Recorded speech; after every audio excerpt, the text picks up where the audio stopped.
ప్రియమైన దేవుని పిల్లరా,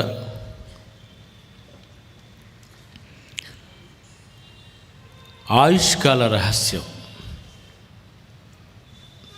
ఆయుష్కాలం ఇంతవరకు ఈ భూప్రపంచంలో ఎవరు ఆయుష్ కోసం సరిగ్గా తెలుసుకోలేకపోతున్నారు.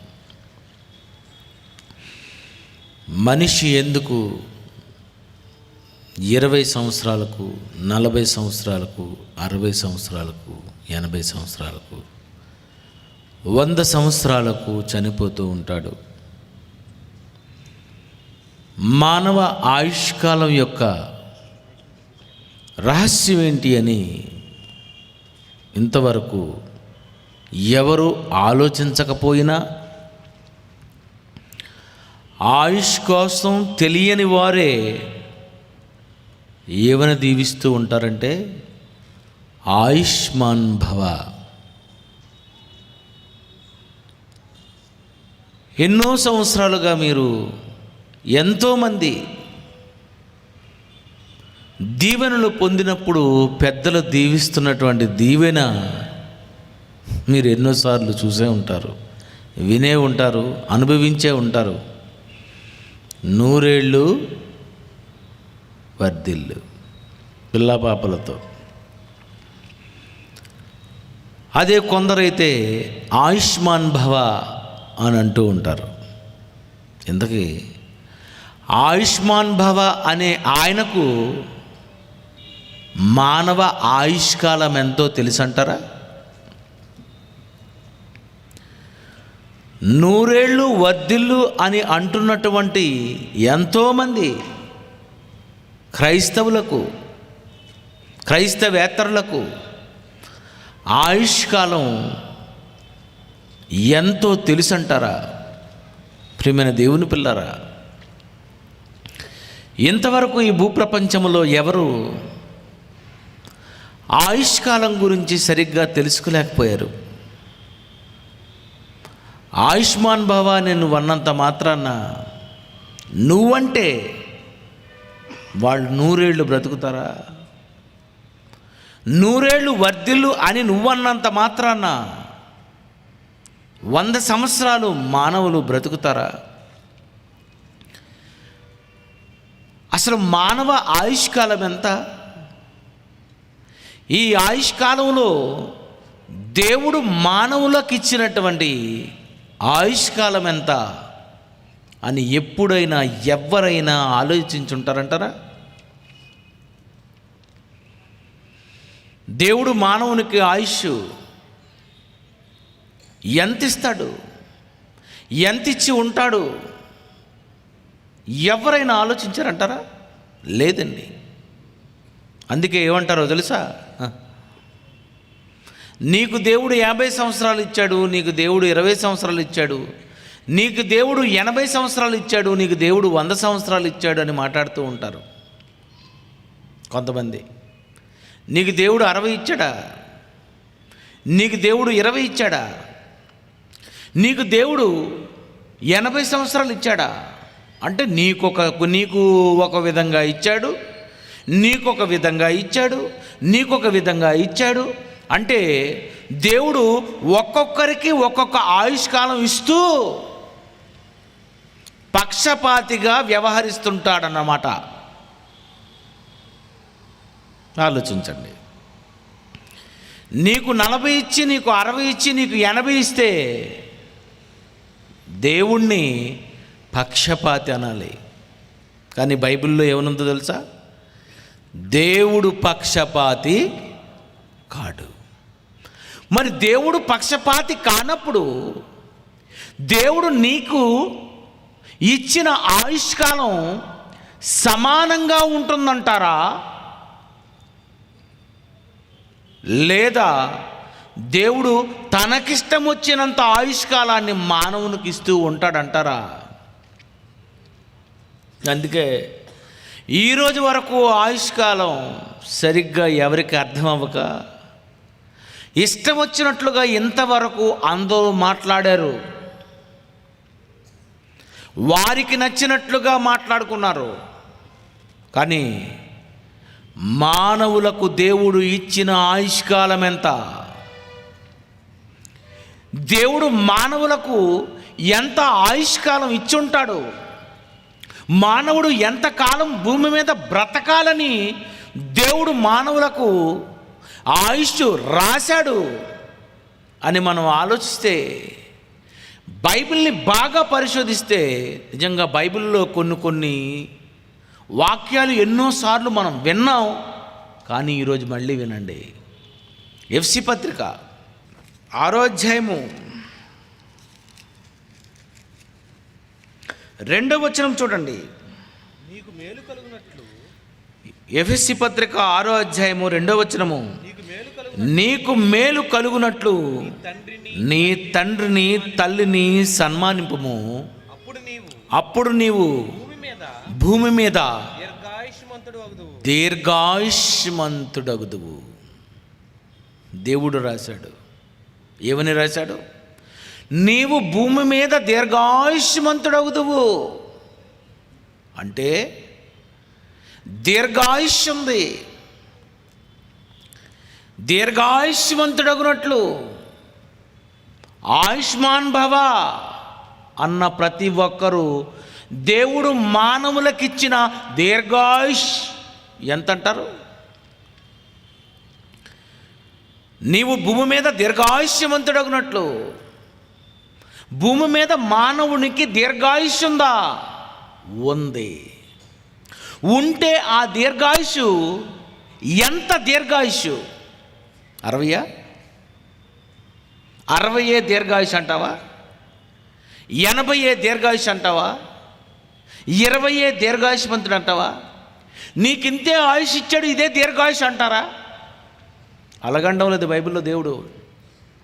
నీవు భూమి మీద దీర్ఘాయుష్మంతుడు అగునట్లు, అంటే భూమి మీద పుట్టినటువంటి ప్రతి మానవులు దీర్ఘాయుష్మంతులు అవ్వాలి.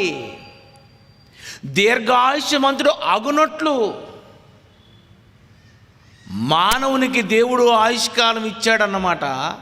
ఇచ్చిన ఆయుష్కాలం దీర్ఘాయుష్కాలం అన్నమాట. ఈ దీర్ఘాయుష్మంతుడు నువ్వు అవ్వాలి. ఎవరు దీర్ఘాయుష్మంతులు అవుతున్నారు? దేవుడిచ్చినటువంటి దీర్ఘాయుష్ ఎంత? 100? ఇంతకీ దీర్ఘాయుష్మంతుడు అగునట్లని చిన్నప్పటి నుండి వింటున్నానండి నేను. అలసిపోయాను ఈ వాక్యంతో. దీర్ఘాయుష్మంతుడు అగునట్లు ఎంత? దీర్ఘాయుష్మంతుడు అగునట్లు అంటే అందరూ దీర్ఘాయుష్మంతులు అవుతారనమాట. అందరూ దీర్ఘాయుష్మంతుడు అగునట్లు అని అన్నాడు అంటే ప్రతి మనిషికి దీర్ఘాయుష్ దేవుడు ఇచ్చే పంపించుంటాడన్నమాట. దేవుడిచ్చిన దీర్ఘాయుష్ని మానవుడు తగ్గించేసుకుంటున్నాడు. ప్రతి మనిషికి దేవుడు దీర్ఘాయుష్ ఇచ్చాడు. దీర్ఘాయుష్మంతుడు అగునట్లు నువ్వు అవుతావు, నేను అవుతాను. దేవుడు మానవులకు దీర్ఘాయుష్ ఇచ్చాడు. ఇంతకీ ఎంత దీర్ఘాయుష్? నీకిచ్చిన దీర్ఘాయుష్ ఎంత? నాకిచ్చిన దీర్ఘాయుష్ ఎంత? మానవునికి దేవుడు నిర్ణయించిన ఆయుష్కాలం ఎంత అని మనం ఆలోచిస్తే, పక్షపాతం లేని దేవుడు తన పిల్లలందరికీ సమానంగా ఆయుష్కాలం ఇచ్చుంటాడు. దీర్ఘాయుష్మంతుడు అవే అవకాశం నీకు ఉంది, నాకు ఉంది, నీకు ఉంది, యావత్తు ప్రపంచములో అందరికీ ఉంది. దీర్ఘాయుష్మంతుడు అగునట్లు నీకు 20 ఇవ్వలేదు, నీకు 40 ఇవ్వలేదు, నీకు 60 ఇవ్వలేదు. దేవుడు అందరికీ సమానంగా ఇచ్చాడు ఆయుష్కాలం. అందరికీ దేవుడు సమానంగా ఇచ్చాడు. ఎంత ఇచ్చినది దేవుడు భూమి మీద మానవుడికి దీర్ఘాయుష్ అవుతుంది అని మనం ఆలోచిస్తే, ఇక్కడ కూర్చున్నటువంటి మీ అందరి ఆయుష్కాలం ఎంతో తెలుసా? నా ఆయుష్కాలం ఎంతో తెలుసా? మీ ఆయుష్కాలం ఎంతో తెలుసా? కుర్చీల మీద కూర్చున్న మీ ఆయుష్కాలం ఎంతో తెలుసా? ఇంతవరకు మీకు తెలియదు కదా, ఇప్పుడు చెప్తాను, రాసుకోండి. ఆదికాండము 6వ అధ్యాయము, ఆదికాండము 6వ అధ్యాయము 3వ వచనము. అప్పుడు ఆదికాండము 6వ అధ్యాయం 3వ వచనము. యెహోవా యెహోవా నా ఆత్మ నరులతో నా ఆత్మ నరులతో ఎల్లప్పుడూ వాదించదు, వారు తమ అక్రమం విషయమై నరమాతృలై ఉన్నారు. ఆయనను వారి దినములు వారి దినములు నోవాహు జలప్రలయం ఆ కాలంలో దేవుడు అంటున్నాడు నోవాహుతో, నోవాహు 969 సంవత్సరాలు ఇచ్చాను మెతూషల. 900 సంవత్సరాలు 800 సంవత్సరాలు ప్రారంభ మానవులకు నేను ఇచ్చాను. కానీ వీళ్ళు ఎలాంటి వాళ్ళంటే నాతో వాదిస్తారు. పండు తినేసి ఆమె వాదించింది, ఆమె ఇస్తే తినేసిన నువ్వు వాదించావు. నువ్వెందుకు నీ తమ్ముడు చంపావు అని కయ్యని అడిగితే ఈడు వాదించాడు. నువ్వు ఎందుకమ్మా తప్పు చేసావంటే నా తప్ప, పావు తప్ప అంటది. నువ్వెందుకు తప్పు చేసావు వాదామంటే నా తప్ప, నరుడు ఒంటరిగా ఉంటే మంచిది కదా, నువ్వన్న నిన్నెవడనమన్నాడు. అంతే కదండి, తల్లిదండ్రులు పిల్లల మీద తిరగబడతారు కదండి. సేమ్ ఆయన తండ్రి, వాడు వాదించాడు, ఇది వాదించింది, వీడు వాదించాడు. అంటే బాబో నా ఆత్మ నరులతో ఎల్లప్పుడూ వాదించదు. 900 సంవత్సరాలు ఇచ్చావంటే బాబో వీడితో పెద్ద తలపోటు. అందుకే నేనే ఒక డెసిషన్కి వచ్చేస్తున్నాను. వారి దినములు ఎవరు? నోవాహు కాలం తర్వాత పుట్టబోతున్నటువంటి కోట్ల మంది, వాళ్ళందరి ఆయుష్కాలం ఎంతో తెలుసా? 120 ఏండ్లు. పక్షపాతం లేని దేవుడు, మానవులందరికీ దేవుడు రాసిన ఆయుష్కాలం ఎంతండి? 120. బరకాల మీద కూర్చున్న నీ ఆయుష్కాలం ఎంతమ్మా? చెప్పు, నవ్వకండి, విషయం చెప్పండి. ఎంత? 120. కుర్చీల మీద కూర్చున్న వాళ్ళు ఎంత? 120. వేదిక మీద ఉన్నటువంటి వీళ్ళ ఆయుష్కాలం ఎంత? 120. అందరికీ దేవుడు సమానంగా ఇచ్చేశాడు ఆయుష్కాలం. 120, 120, 120, 120. అందరూ 120 సంవత్సరాలు బతకండి. భూమి మీద దీర్ఘాయుష్యవంతుడగునట్లు, నువ్వు భూమి మీద దీర్ఘాయుష్యవంతుడగునట్లు అన్నాను కదా. ఆ దీర్ఘాయుష్ ఎంతో తెలుసా? 60 కాదు, 70 కాదు, 80 కాదు, 90 కాదు, 100 కాదు, 110 కాదు, 119 కాదు, 120 సంవత్సరములు. అంటే మానవులందరూ బ్రతకవలసినది 120 సంవత్సరాలు అన్నమాట.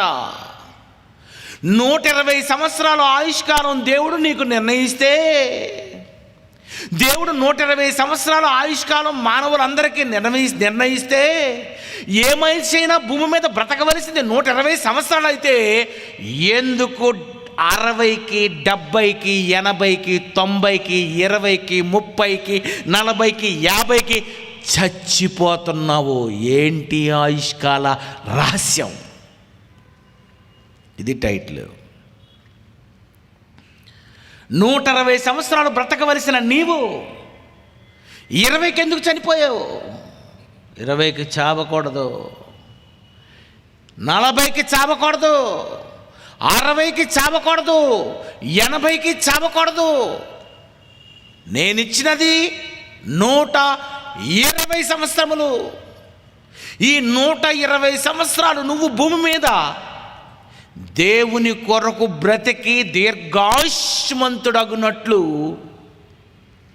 నువ్వు ఈ భూమి మీద దేవుని కొరకు బ్రతకాలి. ఎన్నో సంవత్సరాలు బ్రతకవలసినటువంటి మానవ ఆయుష్ కాలాన్ని మానవుడు దేని బట్టి ఆయుష్ కాలాన్ని తగ్గించుకుంటున్నాడు? ఎందుకు మానవ ఆయుష్ కాలం తగ్గిపోతుంది? ఎందుకు చచ్చిపోతున్నావు? ఎందుకు లారీ కింద పడి చచ్చిపోతున్నావు? ఎందుకు గుండాగిపోయి చచ్చిపోతున్నావు? ఎందుకు నీ ఆయుష్కాలం తగ్గిపోయింది? అసలు ఎందుకు ఎవరు ఇంతవరకు 120 సంవత్సరాలకు ట్రై చేయలేదు? చెప్పండి. నువ్వు 120 బ్రతుకుతావు, నువ్వు 120 సంవత్సరాలు బ్రతుకుతావు. దేవుడు మానవుల సంఖ్య వారి దినములు 120 ఏండ్లగును. 120 సంవత్సరాలు బ్రతకవలసినటువంటి మానవులు ఆయుష్కాలం మీద ఇంతవరకు రీసెర్చ్ చేయలేదు. నేను 120 సంవత్సరాలే బ్రతకాలి అని ఎవరు రీసెర్చ్ చేశారు? ఒకే ఒక్కడు రీసెర్చ్ చేశాడు బైబిల్లో. ఒకే ఒక్కడు. నేను ఎలాగైనా 120 సంవత్సరాలు బ్రతకాలి, నేను దీర్ఘాయుష్మంతుడవ్వాలి. దేవుడిచ్చిన 120 సంవత్సరాలకే నేను చనిపోవాలి అనుకుంటే నేను ఏం చెయ్యాలి అని ఆయుష్కాలం మీద రీసెర్చ్ చేసి దేవునికి ఒక ప్రార్థన చేశాడు. ఏమన్నా తెలుసా? కీర్తనల గ్రంథము 90వ అధ్యాయము, కీర్తనల గ్రంథము 90వ అధ్యాయము 12వ వచనము, మాకు జ్ఞాన హృదయము కలుగునట్లుగా చేయము, మా దినములు లెక్కించుటకు మాకు నేర్పు. ఏమన్నాడండి? నేను దినాలను ఎలా లెక్క పెట్టాలి? నేను 120 సంవత్సరాలకు ఎలా చేరుకోవాలి? నా ఆయుష్కాలం మధ్యలో ముగిసిపోకుండా ఉండాలి అంటే నా దినాలను నేను లెక్కించటం మాకు నేర్పించు. ఎందుకంటే నేను నేర్చుకున్నానంటే ఆయుష్కాలం తగ్గిపోకుండా ఉండాలి అంటే 120 సంవత్సరాల వరకు నేను కొనసాగిపోవాలి అంటే దినాలను లెక్కించుట నేర్చుకోవాలి. మీ ఆయుష్కాలం లెక్కించుకుంటా నేర్చుకోవాలి. ఎలా నేర్చుకున్నాడు? ఏమని నేర్చుకున్నాడు? ఇంతకీ ఎవరు ఈ ప్రార్థన చేసింది అని మనం ఆలోచిస్తే 90వ అధ్యాయం మొదటి పైన చూడండి, ఎవరు చేశారో ఆ ప్రార్థన ఉంటుంది. దైవజనుడైనటువంటి మోషే చేసిన ప్రార్థన. మోషే చేశాడు ఏమని? మా దినములు లెక్కించుట మాకు నేర్పు. నువ్విచ్చిన ఆయుష్కాలం ఎంత? నేను బ్రతకవలసిన ఆయుష్కాలం ఎంత? నా ఆయుష్కాలం తగ్గిపోకుండా ఉండాలంటే భూమి మీద నేను ఎలా బ్రతకాలి అని మా దినములు లెక్కించుట మాకు నేర్పు. మీరు ఎప్పుడైనా ఇలాంటి ప్రార్థన చేశారా? ఒక్కరు చేయొద్దండి, నిజంగా ఈ ప్రార్థన నేను చేశానండి అని. మంచోళ్ళు కనుక చేయట్లేదు. ఎందుకంటే మనది ఎలాంటి ప్రార్థన కాదు. దీవించు, రోగాలు పోగొట్టు, ఆశీర్వదించు, అవసరమైతే ఆకాశ వాకిలైనా ఇప్పే. అసలు ఎప్పుడు ఇప్పాడో లేదో నాకు ఇంతవరకు తెలియదు. ఆకాశ వాకిలు ఇప్పాలా నీ గురించి? చెడ్డ మంచోడు అని. ప్రియమైన దేవుని పిల్లరా, ఏమని ప్రార్థన చేశారు? మోషే ప్రార్థన చేశాడు. ఏమనో తెలుసా? మా దినములు లెక్కించుట మాకు నేర్పు.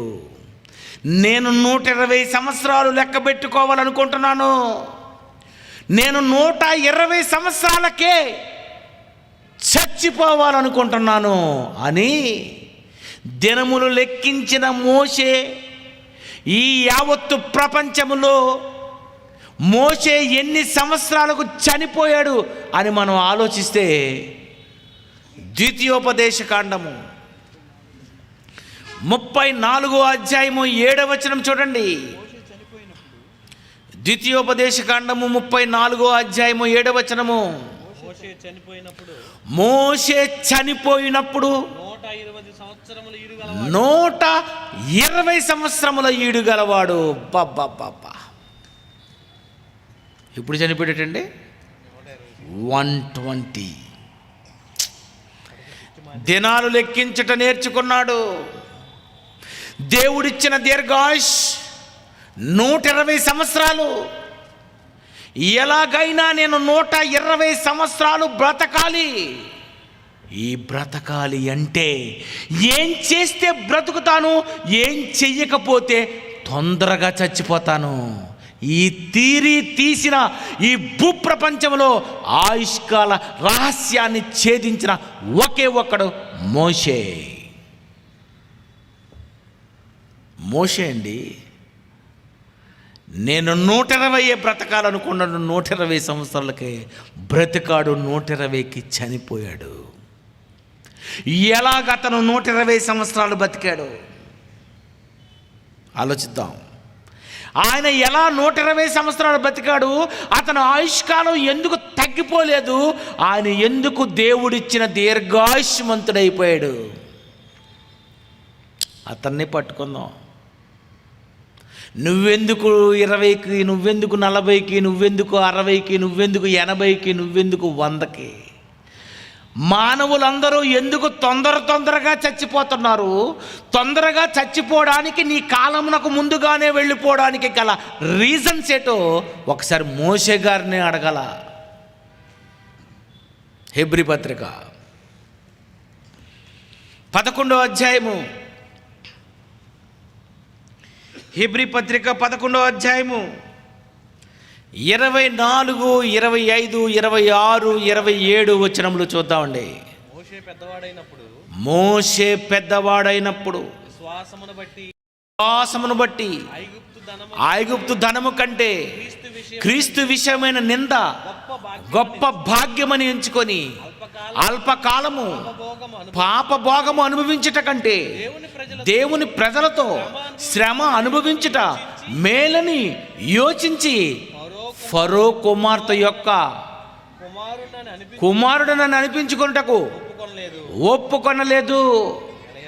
ఏలయనగా అతడు ప్రతిఫలముగా కలగబోవు బహుమానమందు దృష్టి ఉంచెను.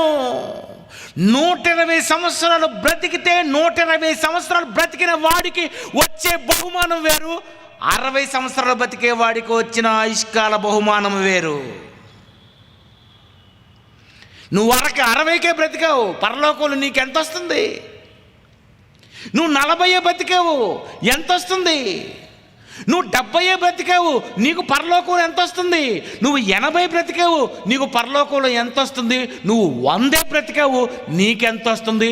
120 సంవత్సరాలు బ్రతికిన మోషేకి ఎంత వస్తుంది చెప్పండి?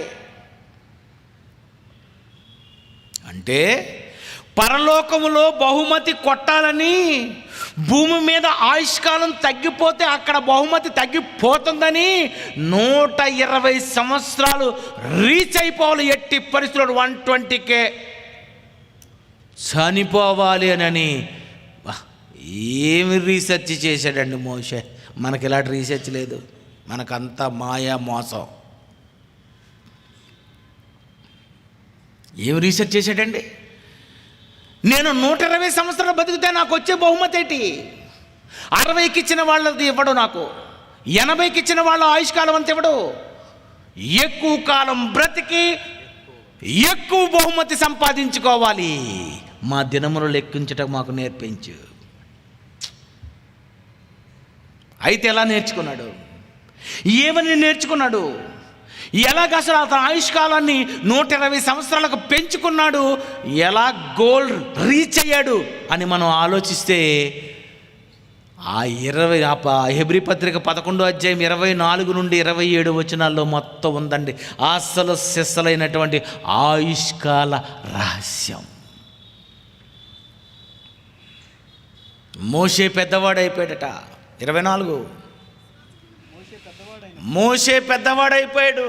విశ్వాసమును బట్టి విశ్వాసమును బట్టి ఐగుప్తు ధనము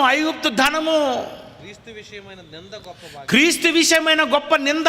ఇవన్నీ విన్న మాటలే, అందాక మీకేమి ఎక్కదు కానీ వినండి. అటేమో ఐగుప్తు ధనము, మోషే పెద్దవాడైపోయాడు. ఐగుప్తు ధనము క్రీస్తు విషయమైన నింద. గొప్ప భాగ్యమని ఎంచుకొని అల్పకాలము పాప భోగము అనుభవించుట కంటే దేవుని ప్రజలతో శ్రమ అనుభవించుట మేలని యోచించి ఫరో కుమార్తె యొక్క కుమారుడనని అనిపించుకొనుటకు ఒప్పుకోలేదు. ఇందులోనే ఉంది అసలు సిసలైనటువంటి సంగతి. మనవాళ్ళు ఏమంటారు? అల్పకాలము పాప భోగము. బాబోయ్, దీని మీద పాటలు వచ్చేసాయి. చాలామంది కొన్ని సంవత్సరాలు బల్లగుద్ది ఎర్రగొట్టేశారు. ఏమని? ఓ సహోదరుడా, నాటకాలు. ఈ పాపభోగము ఏమి అనుభవిస్తావు? ఓ సహోదరి, ఇంకా భూమి మీద పాపభోగము అనుభవిస్తున్నావా? ఈయనకే ఎక్కలేదు, మీకు నిజమే. నేను ఒక పెద్ద ఎదవని అనుకుంటావు నువ్వు. నేను కారు కొనుక్కున్నాను, పాపభోగమా?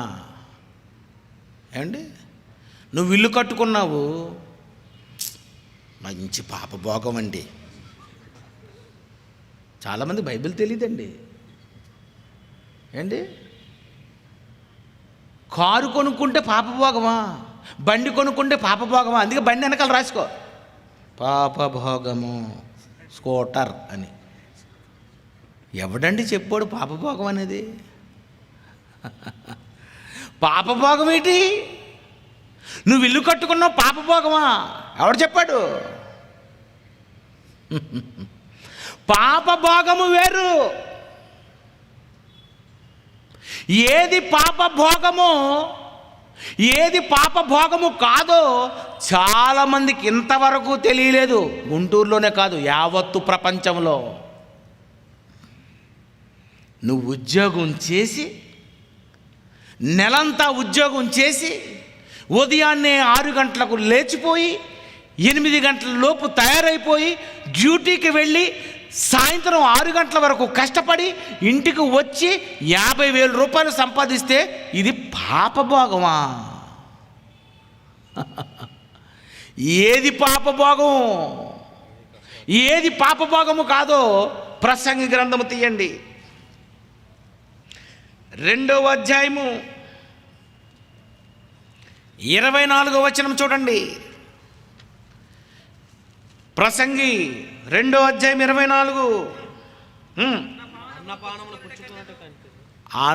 గట్టిగా, అన్నపానములు పుచ్చుకొనుట కంటెను తన కష్టార్జితము చేత సుఖపడుట కంటెను నరునికి మేలుకరమైనది ఏదీ లేదు అంటున్నాడు. అన్నపానములు పుచ్చుకొని కష్టార్జితము అనుభవించడం. నువ్వు బండి కొనుక్కున్నావు దేనివల్ల? ప్రియాంక ఎత్తుకెళ్ళిపోలేదు. నువ్వేం చేసావు? కొనుక్కున్నావు. దాన్ని ఏం చెప్పాలి? కష్టార్జితం. కారు కొనుక్కున్నావు లోన్ పెట్టి, కష్టార్జితం. ఇల్లు కట్టుకున్నావు బ్యాంకులో లోన్ పెట్టి, కష్టార్జితం. ఎవడో ఇంటిని దోచేశావు, పాపభోగం. 3వ అధ్యాయం 13వ వచనం చదవండి. అదే ప్రసంగి.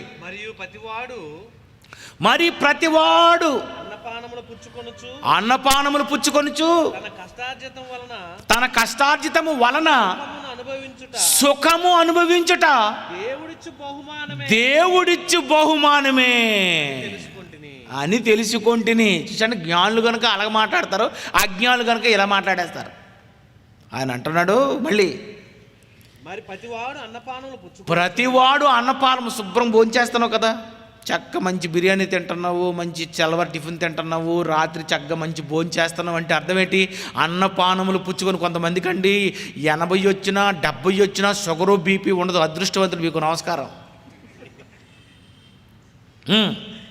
అన్నపానములు పుచ్చుకొని తన కష్టార్జితము వలన సుఖము అనుభవించిన కష్టార్జితము వలన సుఖము, వ్యాపారం చేసి సుఖము, ఉద్యోగం చేసి సుఖము, కష్టార్జితము వలన సుఖము అనుభవించట దేవుడిచ్చు బహుమానం. అది కష్టార్జితం దేవుడిచ్చు బహుమానం. ఇంతకీ ఈరోజు మానవులు అనుభవిస్తున్న సుఖము కష్టార్జితము వలన ఎవడో తల నరికేసి, ఎవరో అమ్మాయి వెళ్ళిపోతుంటే వెనకాతల నుండి చైన్ తెంపుకెళ్ళిపోయి ఇంటికి కన్నం వేసి ఇలా దోచుకొని అనుభవిస్తున్న వాళ్ళు పాప భోగులు. కష్టపడి సంపాదించుకొని నువ్వు హాయిగా అన్నీ అనుభవిస్తున్నావంటే దేవుడు నీకు ఇచ్చినటువంటి మంచి బహుమానం, గిఫ్ట్. ఇది గిఫ్ట్. 3 పూటలు భోంచేయడం గిఫ్ట్. ఏ రోగం రాలేదంటే గిఫ్ట్. చక్కగా హాయిగా అన్నీ సంపాదించుకొని హాయిగా నువ్వు బ్రతుకుతున్నావు దేవుని కొరకు, గిఫ్ట్ ఇది. 1 తిమోతి 6వ అధ్యాయము, చిన్న టాబ్లెట్ వేస్తాను మీకు. 1 తిమోతి 6వ అధ్యాయము 17వ వచనము. 17 ఇహమంతు ధనవంతులైన వారు, మరి కష్టార్జితం వల్ల సంపాదించి ధనవంతులు అయ్యావు కదా, గర్విష్ఠులు కాక అస్థిరమైన ధనమునందు నమ్మిక ఉంచక సుఖముగా అనుభవించుటకు సమస్తమును మనకు ధారాళముగా దయచేయు దేవుని యందే నమ్మిక ఉంచుడని ఆజ్ఞాపించము. అబ్బా, సుఖంగా అనుభవించాలి. ఎలా అనుభవించాలి? సుఖంగా. కష్టపడుతూ సుఖపడు. ఇది కష్టార్జితం. అంతేగాని ఈయన ఇల్లు కట్టాడంటే పాపభాగం అని నన్ను అనకండి. ఏది పాపభాగము? మోషే రీసెర్చ్ చేశాడు కనుక మాట్లాడతాడు. ఇప్పుడు చూడండి 24వ అధ్యాయము 24వ వచనము, హెబ్రీ పత్రిక 11:24. మోషే పెద్దవాడైనప్పుడు విశ్వాసమును బట్టి ఐగుప్తు ధనము వాళ్ళ అమ్మ అంటుందట, నాయనా ఇగోరా, ఏ ఐగుప్తు డబ్బురా ధనంరా, అగో బంగారాలు, గో డైమండ్స్, ఇవన్నీ చూడు, పొలాలు, ఎకరాలు, వెండి. ఐగుప్తు ధనము, డబ్బే డబ్బు. మొట్టమొదటి మరి ఐగుప్తు గురించి మనం ఆలోచిస్తేనండి, ప్రపంచంలో మొట్టమొదటి ఫరో దగ్గర ఉన్నటువంటి పెద్ద డబ్బండి, బంగారం, ఐగుప్తు ధనము. ఇంకా బబులోనులో రాలేదు. బబులోను, మాదీయులు, గ్రీకులు, రోమీలు ఎవడు పుట్టలేదు. ఎవడు పుట్టక ముందే వీళ్ళందరి దగ్గర లేని బంగారము ఎవరి దగ్గర ఉంది? ఐగుప్తు ధనము. అంటే ఐగుప్తులో చాలా డబ్బు ఉందన్నమాట. ఉంది, చాలా డబ్బు ఉంది. ఐగుప్తు ధనము. తల్లి అంటుంది, నాయనా ఈ డబ్బంతా ఇచ్చేస్తానురా నీకు, నువ్వు నా కుమారుడువని ఒప్పుకో, నేను నీ తల్లిని నువ్వు ఒప్పుకో. అంటే మోషే అంటున్నాడు, అల్పకాలము పాపభోగము అనుభవించట కంటే దేవుని ప్రజలతో శ్రమ అనుభవించట మేలని యోచించి ఫరో కుమార్తె యొక్క కుమారుడనని అనిపించుకొనుటకు ఒప్పుకోలేదట. అబ్బబ్బబ్బా, నేను ఒప్పుకోను. ఏమంటున్నాడు? ఇదిగో డబ్బు, నన్ను అమ్మాను, నీకు ఇదంతా ఇచ్చేస్తాను, నేను ఒప్పుకోను. పక్కన వాళ్ళు ఏమంటారు? ఏమే మోసే, నీకేమైనా బుర్రాకు బుద్ధి ఏమైనా ఉందా? ఆ రోజు జమ్ము తొట్టులో దొరికావు కదా, ఈవిడే కదా చూసింది. ఆ పక్కన మేము ఉన్నాం గనుక నిజంగా ఆవిడ కానీ పేక పీసికి తప్పిసింది అనుకో, చచ్చిపోదు గుంటడా. ఎలాగంటారండి? అయినా మాత్రం పెంచింది కదా తల్లి, 40 సంవత్సరాలు పెరిగావు, ఎదురాగున్నావు, పెద్దోడవి, బుద్ధి లేదా నీకు? ఆయన ఏమనమంటుంది? అమ్మా అని అనమంటుంది. నీకేం నొప్పి? ఇంకేం మాట్లాడుకో, ఒప్పించుకో, మాట్లాడుకో. మోషే అంటున్నాడు, నేను ఒప్పుకోను, నేను ఒప్పుకోను. ఎందుకంటే నేను ఒక రీసెర్చ్లో ఉన్నాను. నేను ఒప్పుకోకపోవడానికి గల ఒక కారణం ఉంది. ఏంటో తెలుసా? తల్లి, నీకు చెప్పేస్తాను. పెంచిన తల్లిగా నీ హృదయము గాయమైపోకుండా చెప్పవలసినటువంటి మాట నేను చెప్పాలి. ఎందుకంటే జ్ఞాన హృదయము కలుగునట్లుగా చేయమని నా దేవుడికి ప్రార్థన చేశాను. నా దేవుడు నాకు జ్ఞాన హృదయం ఇచ్చాడు. నిజమే, నువ్వు పెంచావు, అది వాళ్లకు తెలుసు, నాకు తెలుసు. కానీ నీకు చెప్పవలసినటువంటి ఒక రహస్యం నేను చెప్పాలి. అది ఆయుష్కాల రహస్యం. ఏంటో తెలుసా తల్లి? ఈ ఐగుప్తు ధనం అంతా కూడా నాకు ఇచ్చేస్తానంటున్నావు కదా. నీకో విషయం చెప్తాను. మీ నాన్న సంపాదించిన ఈ డబ్బంతా, ఐగుప్తు ధనము, మీ నాన్న కష్టార్జితం అనుకుంటున్నావా? ఎంతో మందిని బానిసలుగా చేసుకొని, ఎంతో మందిని చంపి, ఎంతో మంది దగ్గర కొల్లగొట్టిన సొమ్ము అంటావా? ఆలోచించు. అది పాపంతో సంపాదించిన డబ్బది. ఈ ఎకరాలు, ఈ పొలాలు, ఆ బంగారము, ఈ వెండి, ఈ వజ్రాలు, అక్కడ ఉన్నటువంటి ఇవన్నీ చూసావు, ఇవన్నీ మీ నాన్న సంపాదించింది. కష్టపడి సంపాదించిన కష్టార్జితం కాదు, ఎంతో మందిని చంపి సంపాదించిన కష్టార్జితం. అది దోపిడీ. అదేంటో తెలుసా? పాప భోగము. పాపం చేసి సంపాదించిన డబ్బు నేను తీసుకోవాలా? ఒకవేళ ఆ ఐగుప్తు ధనమే, ఆ పాప భోగమే నేను కావాలని ఒకవేళ నేను తల దించితే, నేను దేవుడికి చేసినటువంటి ఒక ప్రార్థనలో ఏం జరుగుతుందో తెలుసా? చదువు తల్లి అని అన్నాడు. ఇప్పుడు చదవండి, కొంచెం తిప్పుతాను, అట్టుండి ఇటు తిప్పుతాను. 24 మోషే అంటున్నాడు, పెద్దవాడైనప్పుడు విశ్వాసం బట్టి ఐగుప్తు ధనము కంటే క్రీస్తు విషయమైన నింద. మళ్ళీ ఇక్కడ ఇంకో కొత్త పాయింట్ చెప్తున్నాడు. యేసుక్రీస్తు మీదే నిందలు పడ్డాయి. నా మీద నింద పడితే ఏముంది? పోన్లే, మీరు అంటున్నారు కదా నేను మంచోడు కాదని. నేను తల్లి దగ్గర తల్లి అని అనడం లేదని నువ్వు అంటున్నావు కదా. తల్లి యేసు ప్రభుని అన్నారులే, మీరంటే పెద్ద గొప్పేటి. క్రీస్తు విషయమైన నింద గొప్ప భాగ్యమని ఎంచుకొని అల్పకాలము, చెప్పండి ఏ కాలం అది? అల్పకాలము. నీ డబ్బు తీసుకుంటే నా ఆయుష్కాలం అల్పకాలం. ఏం చేయమంటావు చెప్పు? ఎక్కింద బుర్రకి. నేను 120 సంవత్సరాలు బ్రతకాలని దేవుని దగ్గర ప్రార్థన చేశాను. నువ్వు డబ్బిచ్చి నా ఆయుష్కాలాన్ని ఏం చేస్తున్నావు? అల్పకాలం చేస్తున్నావు. అంటే నువ్వు ఎలాంటి తల్లివంటే, ఆయుష్కాలం తగ్గించే తల్లి. నీకో నమస్కారమే తల్లి. ఏంటండి మోషే? తల్లి, పాపభోగము సంపాదించాలనుకుంటే నా ఆయుష్కాలం అల్పకాలం అయిపోద్ది. నేను 120 సంవత్సరాలు బ్రతకాలనుకున్నాను కనుక ఈ డబ్బు నేను తీసుకుంటే ఆయుష్కాలం పడిపోద్ది. ఏం చేయమంటావు? నా ఆయుష్కాలం 120 సంవత్సరాలు బతకమంటావా?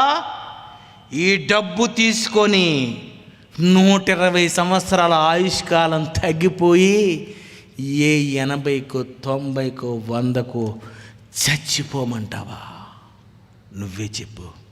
నేను ఒప్పుకోను. ఏం ఆర్గ్యుమెంట్ అండి? నేను ఒప్పుకోను. పాపభోగులకు అల్పకాలము. పాపం చేసి సంపాదించాలనుకుంటున్నావా? ఆయుష్కాలం పడిపోద్ది, ఊరి పడిపోద్ది. దొంగతనం చేసి డబ్బు సంపాదించాలనుకుంటా చచ్చిపోతావు. ఎవడో ఇంటిని దోచుకొని కష్టపడకుండా దొంగతనం చేయాలనుకుంటున్నావా? అయితే నీ ఆయుష్కాలం పోద్ది. మరి ఆయుష్కాలం పెరగాలంటే 120 సంవత్సరాలు బతకాలి అంటే, నీ ఆయుష్కాలం తగ్గిపోకుండా ఉండాలి అంటే ఏం చెయ్యాలి?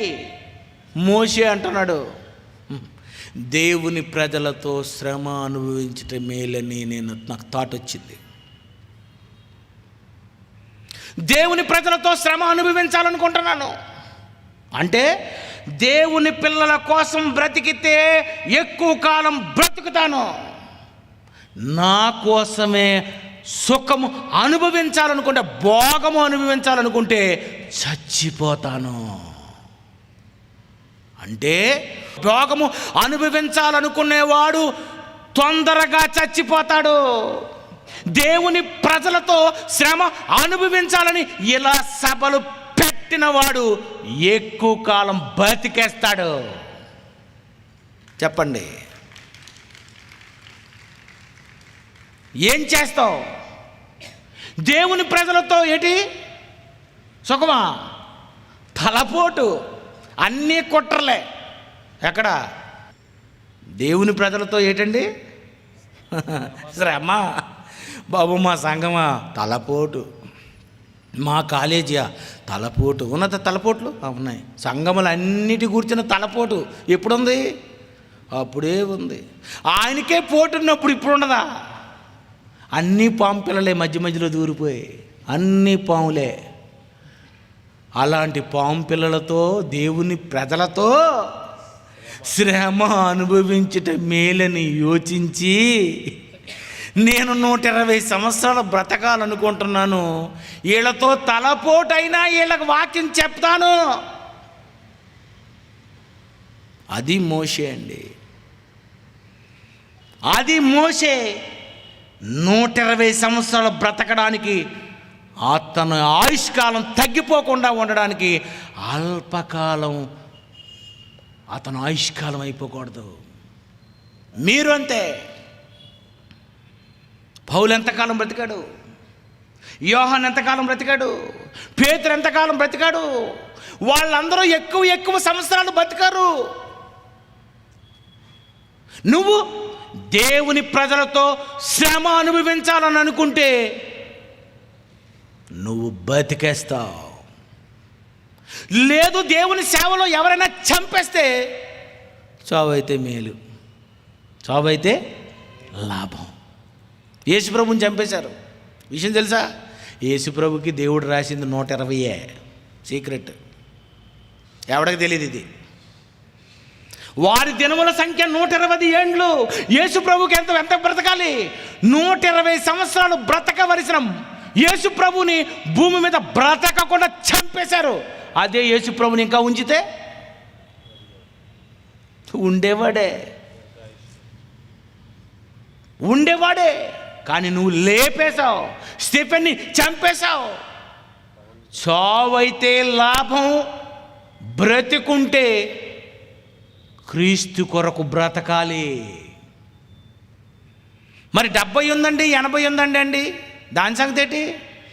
అధిక బలం ఉంటే 70, 80 అక్కడి నుండి తండ్రి ఆయాసం, దుఃఖం, ముడుకులు నొప్పి, మెట్లెక్కలేవు, నీ పరిస్థితి అలాగుంటుంది. ఆయాసం, దుఃఖం ఎవరికి? పని చేయలేని దొంగలకే. అదే దేవుని పని చేయాలని అనుకున్నావు అనుకో, దేవుడు నిన్ను ఎలా నిలబెడతాడో, నువ్వు నిజముగా దేవుని ప్రజలతో శ్రమ అనుభవించుట మేలని యోచిస్తే నువ్వు బాగుంటావు. ప్రియమైన దేవుని పిల్లారా, దేవుడు అనుకోండి, బ్రతుకుతారు. దేవుని ప్రజలతో శ్రమ అనుభవించాలనుకోండి, బ్రతుకుతారు. ఎందుకు బైబిల్ ఓపెన్ యూనివర్సిటీ అనేక కాలేజీలు కట్టారో తెలుసా? వచ్చినటువంటి పిల్లలందరికీ వాక్యాలు నేర్పించాలి, వాక్యాలు చెప్పాలి. College of Bible technology, CBT, college of Bible technology ఎందుకు ఇవన్నీ పెట్టుకున్నారో తెలుసా? దేవుని ప్రజలతో శ్రమ అనుభవించాలి. పేతురు, నన్ను ప్రేమిస్తున్నావా? అయితే కాలేజీ పెట్టి గొర్రెలు మేపు. మన భాషలో నువ్వు ప్రేమిస్తున్నావా? అయితే ఇంటి మీద ఆరాధన పెట్టు. నువ్వు ప్రేమిస్తున్నావా? అయితే నీ దగ్గర ఏమైనా స్థలం ఉంటాడు, పెద్ద చర్చి కట్టు, కాలేజీ కట్టు. నువ్వేం చేస్తున్నావు?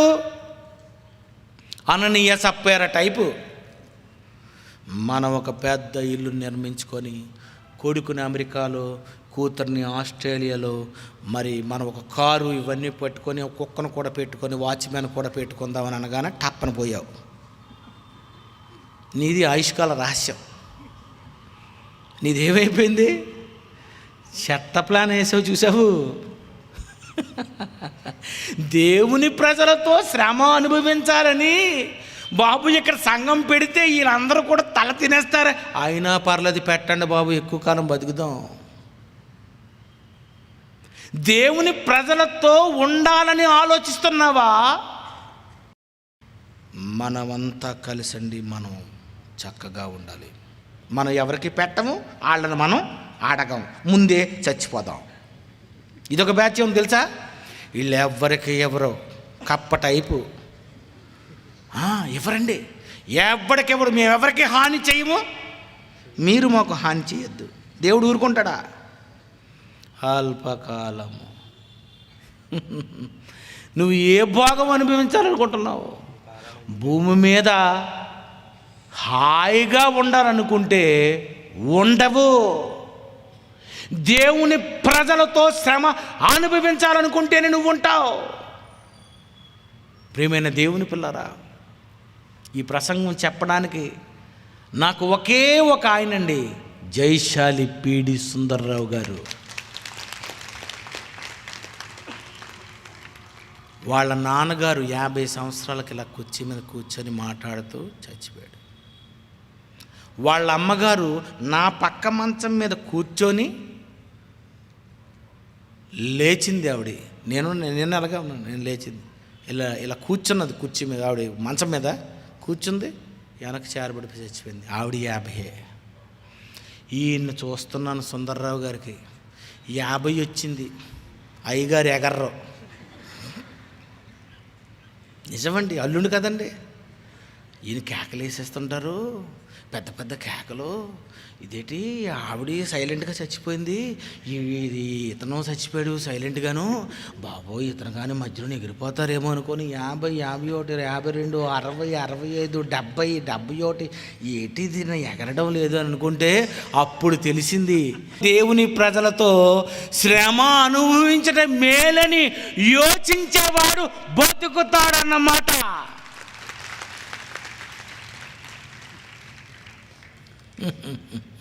అందుకే మోషే, అందుకే అబ్రహాము 175 సంవత్సరాలు బతికాడు. అబ్రహాం తెలుసా? ఏంటండి వాళ్ళు, దేవుని కొరకు బతికే వాళ్ళందరూ ఎక్కువ ఆయుష్కాలమే బతికారు. కారణం, నా మట్టుకైతే బ్రతుకుట క్రీస్తే. మధ్యలో చచ్చిపోతే ఇంకా అయిపోయింది, అదృష్టం ఇంకా అయిపోయింది, లాభం పోయింది. ఎవడి వల్ల మెల్లికి పరలోకానికి వెళ్ళొచ్చు, అదృష్టం. అంతే కదండి. ఇగో ఆయనకి అయినది, అదిగోండి, ఆయన క్యాన్సర్ వచ్చిందట. నేను చెప్తున్నారు, ఏమండి క్యాన్సర్ వచ్చిందండి నాకు. నేను మనసులో అనుకున్నాను, నాకైనా వచ్చింది కాదు. చచ్చిపోతారండి, 4 రోజుల్లో చచ్చిపోతారండి. కానీ అతను హాస్పిటల్కి వెళ్తే ఈ ఊర్లోనే అతనికి ఆ క్యాన్సర్ ఉన్నటువంటి దాన్ని అంతటిని, ఆ కాయని దాన్ని అంతటిని కట్ చేసి బయటకు తీసేసి మళ్ళీ ఆయనకి ఏమంటారు దాన్ని, కీమోథెరపీ ఇచ్చి నిజంగా అతన్ని దేవుడు నిలబెట్టాడండి. ఎందుకు తెలుసా? ఈ మీటింగ్ కన్వీనర్లో ఆయన ఒక కన్వీనర్.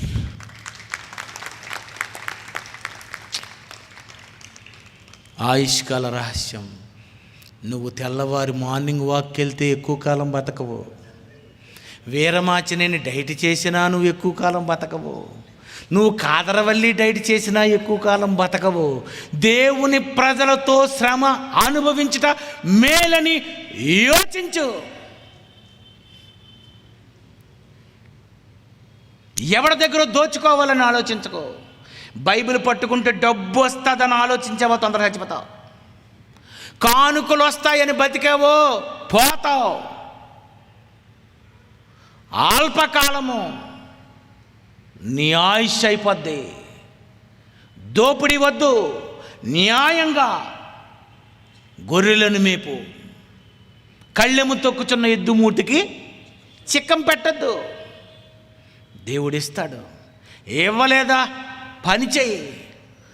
డబ్బుకి, లగ్జరీలకు, సుఖాలకు, భోగాలకు అలవాటు పడితే పోతారు. ఇప్పుడు మీకు అర్థమైపోవాలా ఎందుకు ఒక్కొక్కరప్పుడప్పుడు లారీ కింద, లారీ మీద, టైర్ కింద, స్కూటర్ కింద, ట్రైన్ కింద. దేవునితో శ్రమ అనుభవించుట మేలని యోచించక భూమి మీద ఇంకా సుఖపడిపోవాలి అని నీ కొరకు ఆలోచిస్తే అడ్డంగా బుక్ అయిపోతావు. దేవుని కొరకు అని కానీ బ్రతికేవో ఫుల్ సెక్యూరిటీ. నీ పాదములకు రాయి తగులకుండా వారు నిన్ను చేతులతో ఎత్తి పట్టుకొందరని యేసు ప్రభువుకి ఎలాగైతే అన్నారో, నువ్వు నిజంగా దేవుని కొరకు బ్రతికే లైసెన్స్ నీకుందా? 3 సార్లు వాడ బద్దలైపోయినా పౌలు గారు చచ్చిపోలేదు. ఎందుకు? దేవుని కొరకు బ్రతుకుతున్నాడు కనుక. నువ్వు దేవుని కొరకు బ్రతికేవాడివైతే కారు బద్దలైపోయినా నువ్వు సైడ్ అయిపోతావు.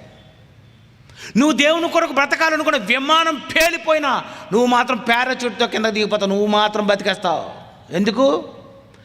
దేవుని ప్రజలతో శ్రమ అనుభవించుట మేలని యోచించాలి. అంటే దేవుని సేవ చేసేవాడే ఎక్కువ కాలం బతుకుతాడు. అదే సేవకుడే. దేవుని పని చేయాలనుకునేవాడే, వాక్యం బాగా నేర్చుకున్నవాడే, చక్కగా దేవుని పిల్లలను నడిపించేవాడు ఎక్కువ కాలం బతుకుతాడు. ఇది ఆయుష్కాల రహస్యం. దేవుడు వద్దని దేవుణ్ణి పక్కకు పెట్టి నీవు, నీ భార్య, నీ పిల్లలు, నీ కుటుంబం అని జబర్దస్తి వేషాలు వేసావనుకో కామెడీ అయిపోతావు. నువ్వు పోతావు. ప్రియమైన దేవుని పిల్లరా, నిజముగా దేవుని కొరకు నువ్వు బతికేవాడవా? అయితే నువ్వు ఎక్కువ కాలం బతుకుతావు. భయపడవలసిన అవసరం లేదు. దేవుడు అనుకుని బ్రతకండి.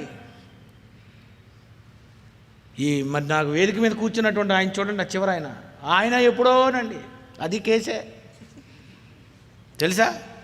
ఆయన ఎందుకు చనిపోలేదు చెప్పండి?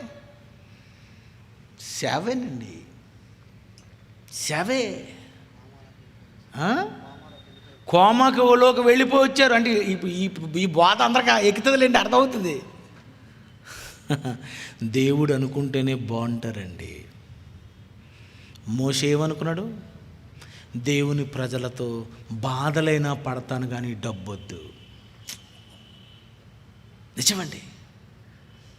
ఎక్కువ కాలం నువ్వు బతకాలనుకున్నా, నీ భార్య బతకాలనుకున్నా, నీ పిల్లలు బ్రతకాలనుకున్నా దేవుని కొరకు బతికితేనే నువ్వు దీర్ఘాయుష్మంతుడగునట్లు నీ తల్లి, నీ తండ్రిని సన్మానించు. దేవుని వాక్యాన్ని బోధించేవారే నీ తల్లి. ఎవరు నా తల్లి అని యేసుప్రభు అన్నారు. అప్పుడు ఆయన ఏమన్నారు? దేవుని వాక్య ప్రకారం ప్రవర్తించు వీరే. దేవుని వాక్య ప్రకారం ప్రవర్తించి వీరే నా తల్లి. ఎవరు తల్లి? దేవుని కొరకు పెంచేవారే నీ తల్లి. దేవుని కొరకు పెంచేవాడే నీ తండ్రి. బాగా కాలేజీకి వెళ్ళిన ఆయన అనుకున్నాడు, ఏం తండ్రి అండి? ప్రియమైన దేవుని పిల్లరా, నువ్వు నిజముగా దేవుని పిల్లలతో దేవుని కోసం బ్రతుకుతున్నటువంటి మంచి తల్లిదండ్రుల మధ్య నువ్వు బ్రతికితే నువ్వు చచ్చిపోవు. ఎందుకు చచ్చిపోతున్నారో తెలియక ఏదేదో వాగుతున్నారు టీవీల్లో. దేవుడు ఎప్పుడో చెప్పేశాడు, ఇంట కూర్చున్నప్పుడు, త్రోవ నడిచినప్పుడు, పండుకున్నప్పుడు మీ అమ్మ మీ నాన్నతో ఎల్లు కానీ సింగల్గా బండి మీద స్కూటీ మీద వెళ్ళకు అని రాశాడు తెలుగులో. వెళ్ళావు, పోయావు, అంతేనా? బైబిల్ ఏం చెప్పింది? బైబిల్ దగ్గరికి రండి. ఎంట కూర్చున్నప్పుడు, త్రోవను నడిచినప్పుడు మీ అమ్మ మీ నాన్న పక్కన ఉండాలి. తమ్ముడు, అక్క, చెల్లి అందరు కలిసి బయలుదేరండి. ఇంక అప్పుడెవడు విజిలేస్తాడు, పళ్ళు రాలిపోద్దాడికి. నువ్వేం చేసావు? మా పిల్లండి ఈ మధ్యన సింగల్గా తిరుగుతుందండి. అది ఎప్పుడు తిరుగుతుందా అని గెద్ద. బైబిల్ని నువ్వు అనుసరిస్తే, నీ పిల్లలకు బోధిస్తే, కోడి తన రెక్కల కింద తన పిల్లలని అలా తిప్పుకుంటుందండి. నువ్వు పిల్లలందరినీ వదిలేసి సింగల్గా తిరుగుతావు.